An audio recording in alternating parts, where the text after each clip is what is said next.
So now जियो financial services limited, आप देखिए कल की टॉप स्टोरी होने वाला है ये स्टॉक, और आपको लिस्टिंग होते हुए दिखेगी। अब ये टेम्परेरी लिस्टिंग है, लेकिन आपको यहाँ से कल से ट्रेड करता हुआ ये स्टॉक मिलने वाला है और आरआईएल से कुछ रुपए घटने वाले हैं। और इसका क्या इम्पैक्ट पड़ने वाला है आपके ऊपर, क्या नई खरीदारी करना चाहिए जियो फाइनेंशियल सर्विसेज के अंदर। और यहाँ पर बताया जा रहा है कि रिलायंस से जियो फाइनेंशियल सर्विसेज जब अलग होगा तो 160 से 190 रुपए पर लिस्टिंग होता हुआ दिखेगा। पॉसिबल है कि इसके ऊपर लिस्टिंग हो जाए, और अगर इससे नीचे यहाँ पर लिस्टिंग होती है, इससे प्राइस यानी कि 140 या 150 रुपए पर अगर लिस्टिंग होती है जियो फाइनेंशियल सर्विसेज की, तो आपके लिए एक बड़ा बोनेंजा रहेगा यहाँ पर न्यू इन्वेस्टर्स के लिए जो जियो फाइनेंशियल सर्विसेज के शेयर खरीदना चाहते हैं, क्योंकि आपको यहाँ पर दिखेगा 40 रुपए के आसपास का एक गैप, और वो 40 रुपए का गैप आपके लिए काफ़ी बेनिफिशियल हो सकता है। यानी कि आपको यहाँ पर 40 रुपए का गैप वो भरते हुए भी नज़र आ सकता है। ऐसे में आपको पर शेयर 40 रुपीज़ का ऑलमोस्ट प्रॉफिट होने वाला है।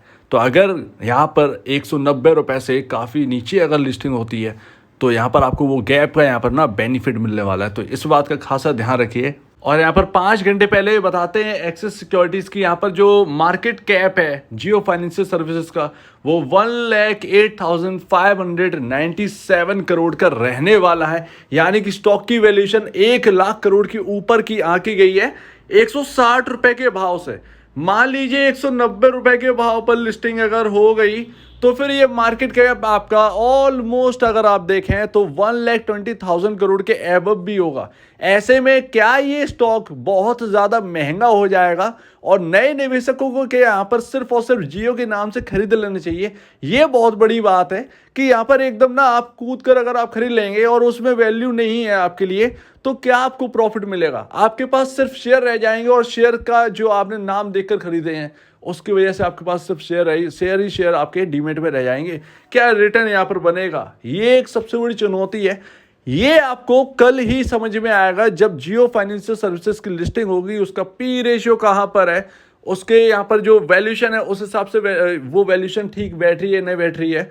यहाँ पर हम सिर्फ और सिर्फ एक ही चीज़ देख सकते हैं कि जियो फाइनेंशियल सर्विसेज के पास आरआईएल की स्टेक है। इसके साथ साथ यहाँ पर ना उनका जो बिजनेस है जियो फाइनेंशियल वाला, वो यहाँ पर ना उसकी वैल्यू कितनी है या उसकी अर्निंग्स कितनी है, तो हम ये देख सकते हैं। उसको हम जरा देखते हैं। और ये सब देखने से पहले मैं आपको बता दूं कि रिलायंस का अगर आपके पास आज शेयर है, आज आपने कोई शेयर खरीद रखा है आरआईएल का, तो आप इसके लिए वैलिड होंगे कि आप जियो फाइनेंशियल सर्विसेज का एक शेयर आपके हाथ में रहेगा।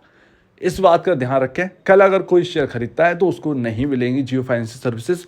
कल ऑलरेडी रिलायंस जो है वो आपको 190 से 160 से 190 रुपए डाउन देखने को मिलेगा खुलते ही।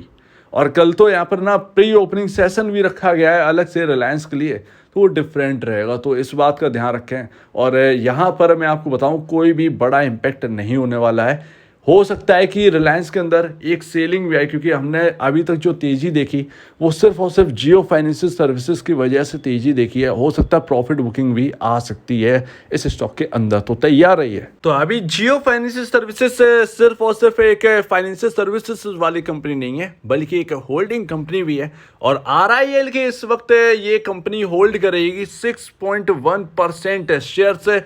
जितने भी आउटस्टैंडिंग शेयर्स होंगे आरआईएल के, इस हिसाब से मोटा मोटा 41 crore number of shares RIL के ये कंपनी होल्ड करते हुए नजर आएगी। और अप्रॉक्सीमेटली इन शेयर्स के हिसाब से इसकी टोटल वैल्यू निकलती है 1,17,248 करोड़ की वैल्यू। यानी कि रिलायंस के इतने वैल्यू के शेयर्स, इतने करोड़ के वैल्यू के शेयर्स यहाँ पर जियो फाइनेंशियल सर्विसेज के पास होंगे। इस हिसाब से हमें पता चलता है कि जियो फाइनेंशियल सर्विसेज की जो वैल्यू है, जो अभी 190 रुपए के हिसाब से यहाँ पर आंकी गई है, वो यहाँ पर उससे ज़्यादा तो इसके शेयर्स की वैल्यू निकल रही है जो आरआईएल में ये होल्ड कर रहे हैं। यानी कि आपका स्टॉक बढ़ना चाहिए, लेकिन एक सेकेंड, यहाँ पर एक होल्डिंग कंपनी की तरह देखी जाएगी। और हमेशा होल्डिंग कंपनी मार्केट के अंदर एक डिस्काउंट पर काम करती है।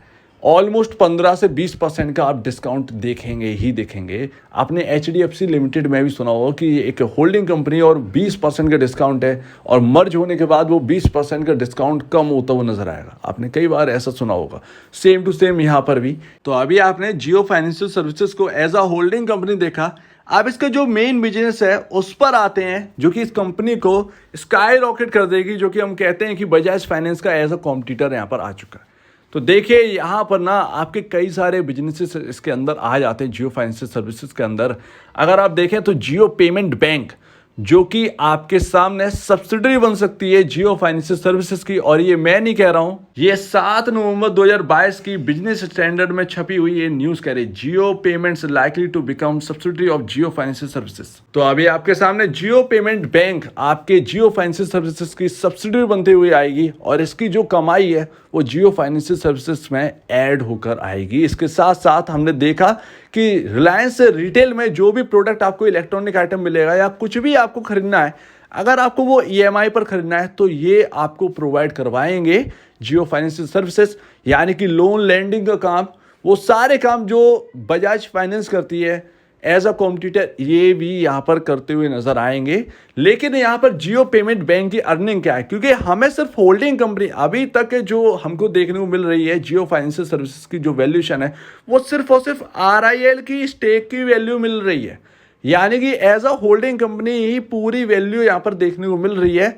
बिजनेसेस के क्या नंबर्स हैं, तो मेरे पास सिर्फ और सिर्फ जियो पेमेंट बैंक के नंबर है, इसके बाद कोई भी नंबर नहीं है। जब लिस्ट हो जाएगी कंपनी तब शायद नंबर से एग्जैक्टली निकल कर आए। तो मैं बता दूं, Jio payment bank joint venture Reliance और स्टेट बैंक ऑफ इंडिया के बीच, और ये दोनों मिलकर ही जियो पेमेंट बैंक यहाँ पर चला रहे हैं। और SBI ने इसके नंबर जारी करे थे, और ये नंबर्स हैं आपके 2021 से 2022 तक के।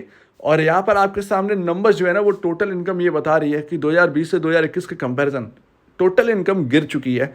13 करोड़ 39 लाख 95,000 रुपीज़ का यहाँ पर जो है ना आपका टोटल इनकम थी, जो कि गिर कर 7 करोड़ 28 लाख 73,000 रुपीज़ की यहाँ पर जो है ना टोटल इनकम रह गई है। यानी कि ऑलमोस्ट अगर आप देखें तो 50% का हमको एक डाउन साइड हमको देखने को मिलती है नंबर्स में, टोटल इनकम में जियो पेमेंट बैंक की। खर्चे बहुत ज़्यादा हैं, और इन खर्चों की वजह से लॉस भी उसी हिसाब से बढ़ता हुआ नजर आया है।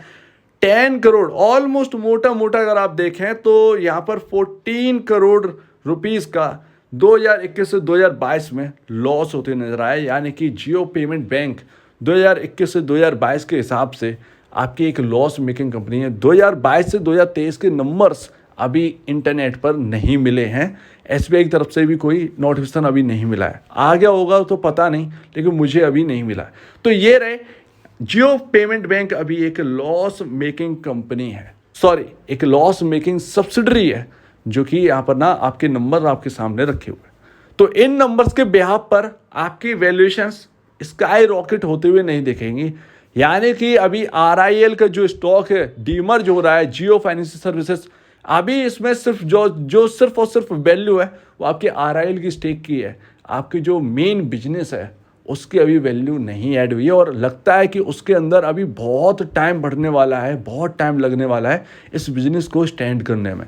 सो ये रहा आपके सामने। हो सकता है कि काफ़ी लंबे समय तक ये वैल्यूएशंस आपके सामने इतनी ही बनकर रहे। और RIL से अलग होकर जियो फाइनेंशियल सर्विसेज की जो मेन इनकम जो रहेगी वो RIL से मिलता हुआ डिविडेंड, ये आपकी रहने वाली। इसके साथ साथ वैल्यू आपकी तब बढ़ती हुई नजर आएगी शेयर की जब RIL की स्टॉक की वैल्यूएशंस बढ़ती हुई नजर आएंगी, क्योंकि उनके पास नंबर ऑफ शेयर्स हैं RIL के। तो RIL के वैल्यूएशन अगर बढ़ेगी, मार्केट कैप बढ़ेगा, उसी हिसाब से आपका जियो फाइनेंशियल सर्विसेज की स्टॉक की वैल्यू बढ़ती हुई और घटती नजर आएगी। उम्मीद है आपको समझने में काफ़ी ज़्यादा बेनिफिट मिला होगा इससे। तो कल जब लिस्ट हो जाएगा और नंबर्स बहुत सारी चीज़ें क्लियर हो जाएंगी, तब हम दोबारा इसके ऊपर बात करेंगे कि क्या नई खरीदारी करना चाहिए, क्योंकि इस हिसाब से तो जो वैल्यूएशन है उसी पर ये आ रही है, यहाँ पर खरीदने की कोई बड़ी बात बनती नहीं है। सो उम्मीद है आपको ये वीडियो अच्छी लगी होगी। आपका क्या कहना है इसके ऊपर कमेंट सेक्शन में कहिएगा, और अब वीडियो देखने के लिए बहुत धन्यवाद दोस्तों।